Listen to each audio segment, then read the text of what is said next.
Step 5. Improve. Steps 5 and 6 are going to be quite brief, but they are no less important than the work you've done so far in your induction. When we consider improvement, we have to think about how things are different today and better than they were 10 years ago. You only have to think about mobile phones or televisions or even your car to see how things have advanced with technology, and we've all benefited from the improvements. Health and safety is no different. Health and safety legislation is not prescriptive. What that means is the law does not say what you should achieve or how you should improve. Each business is required to decide what level of performance is acceptable. Nowhere in any of the legislation is it written that any business is permitted to injure any worker. Equally as important is the requirement written into health and safety law that all businesses need to improve their performance every year. You may be wondering how Lyttelton Engineering measures success and demonstrates improvement. The starting point for measuring improvement is reporting of injuries, illnesses and near misses. As the reports are collated, managers at Lyttelton Engineering will calculate how many injuries or illnesses or near misses have occurred over a period of time. Looking at the data allows management to identify opportunities for improvement.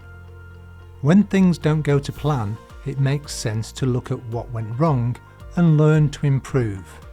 For example, if a worker uses the overhead crane to move steel which collides with part of the building, there will be a need to determine what went wrong and how to prevent that happening again.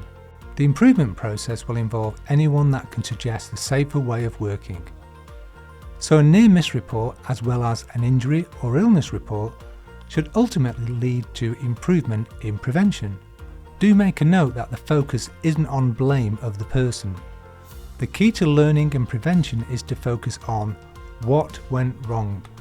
Another example of an improvement initiative in recent years was the measurement of atmospheric contaminants from welding.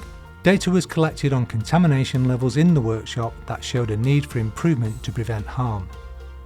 The response from management was to invest in extraction and ventilation equipment to remove the contaminants from the work area to a tolerable level. This is a perfect example of an improvement. One other way to identify opportunities or improvements is for the business to conduct internal audits of particular processes or the way people work. It's not uncommon for the auditor to ask a very basic question about why the job is done a particular way or what the risks are associated with that work. The finding from the internal audit will lead to identification of opportunities for improvement.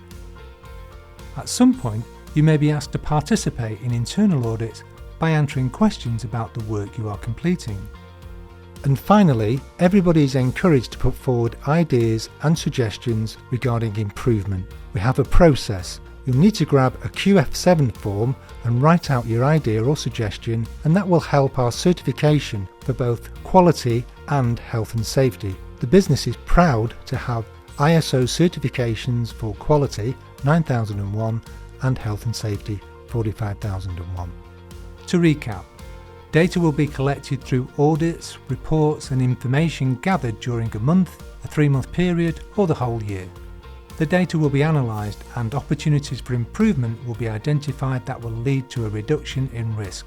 This is how the business sets its own performance standards and objectives for health and safety. You'll be pleased to learn that the number one objective of the business is the prevention of harm to any person, including workers.